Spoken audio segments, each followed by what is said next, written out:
नमस्कार मित्रों, मैं अभिषेक तिवारी आप सभी को अक्षय नवमी आंवला नवमी की हार्दिक शुभकामनाएं एवं बधाई देता हूं। कार्तिक माह के शुक्ल पक्ष की नवमी तिथि को आंवला नवमी या अक्षय नवमी मनाई जाती है।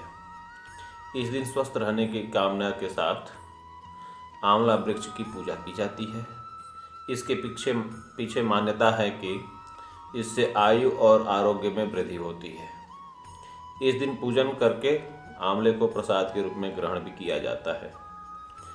इसे अक्षय नवमी भी कहा जाता है क्योंकि इस दिन किया गया कोई भी शुभ कार्य अक्षय फल देने वाला होता है, अर्थात उसके शुभ फल में कभी कमी नहीं होती है। आंवला नवमी 23 नवंबर दिन सोमवार को पड़ रही है।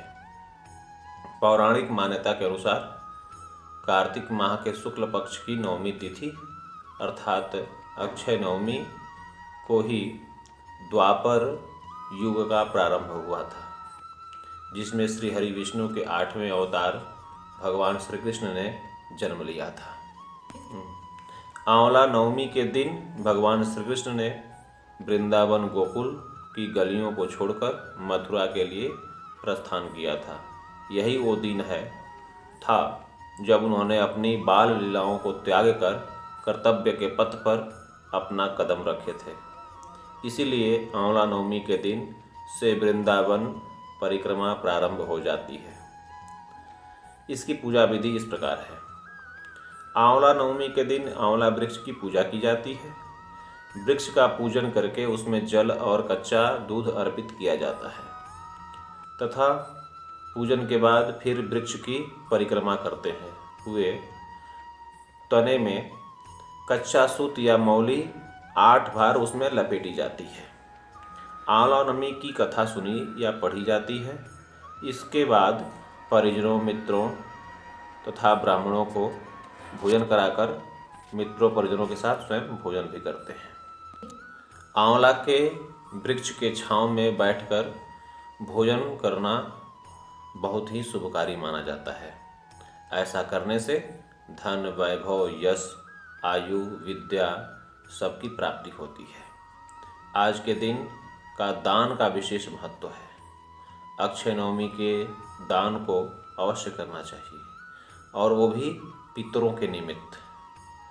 पितरों के निमित्त दान करने से पितृ लोग प्रसन्न होते हैं। इससे पितरों की कृपा प्राप्ति होती है। सबसे पहले स्नान आदि करके गर्म वस्त्र जैसे कंबल आदि का दान करना चाहिए और आपको अन्न का भी दान करना चाहिए। इस दिन कुष्मांड का भी दान किया जाता है। आंवला नवमी को विशेष उपाय क्या कर सकते हैं, इसको जानिए। पीले रंग के कपड़े में 7 नाग केसर के पुष्प, हल्दी की गांठ 3 और एक चांदी का सिक्का, एक छोटा सा तांबे का टुकड़ा, अक्षत लाल रंग में रंगा हुआ और लक्ष्मी प्रदायक 7 कौड़ी, 3 सुपारी, इन सबको एक पोटली में बांधकर बना लीजिए। इसे छुपा कर रखें। इस पोटली को आंवले की जड़ में रखकर भगवान विष्णु के साथ माता लक्ष्मी का पूजन और इस पोटली का भी पूजन करें। पूजा करने के बाद इसे अपने पूजा स्थल या फिर धन इत्यादि जहाँ रखते हैं उस जगह पर स्थापित करें। इसे करने से वर्ष पर्यंत तक आपका धन धान्य का भंडार भरा रहेगा। आज आंवले का वृक्ष लगाना अत्यंत शुभ फलदायक होता है। आंवला नवमी की कथा इस प्रकार है। एक काशी में सेठ रहते थे। सेठ आंवला नवमी के दिन आंवले के पेड़ के नीचे ब्राह्मणों को भोजन कराया करते थे और उन्हें सोने का दान दिया करते थे। उनके पुत्रों को यह सब देखकर अच्छा नहीं लगता था और वे पिता से लड़ते झगड़ते रहते थे। घर की रोज रोज की कलह से तंग आकर सेठ घर छोड़ करके दूसरे गांव में रहने चला गया। उसने वहां जीवन यापन के लिए एक दुकान लगा ली। उस दुकान के आगे आंवले का पेड़ लगा लिया। उसकी दुकान खूब चलने लगी।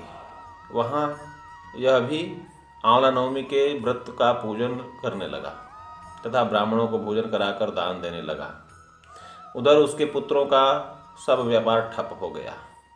उनकी समझ में यह बात आ गई कि हम पिताश्री के भाग्य से ही खाते थे। बेटे अपने पिता के पास गए और अपनी गलती की माफ़ी मांगी। फिर पिता की आज्ञा अनुसार वे भी आंवला के पेड़ की पूजा और दान करने लगे। इसके प्रभाव से उनके घर में पहले जैसी खुशहाली आ गई। मित्रों, आंवला नवमी एक बहुत ही पवित्र तिथि है। इस दिन पूजा पाठ, ध्यान, दान करने से अक्षय फल की प्राप्ति होती है।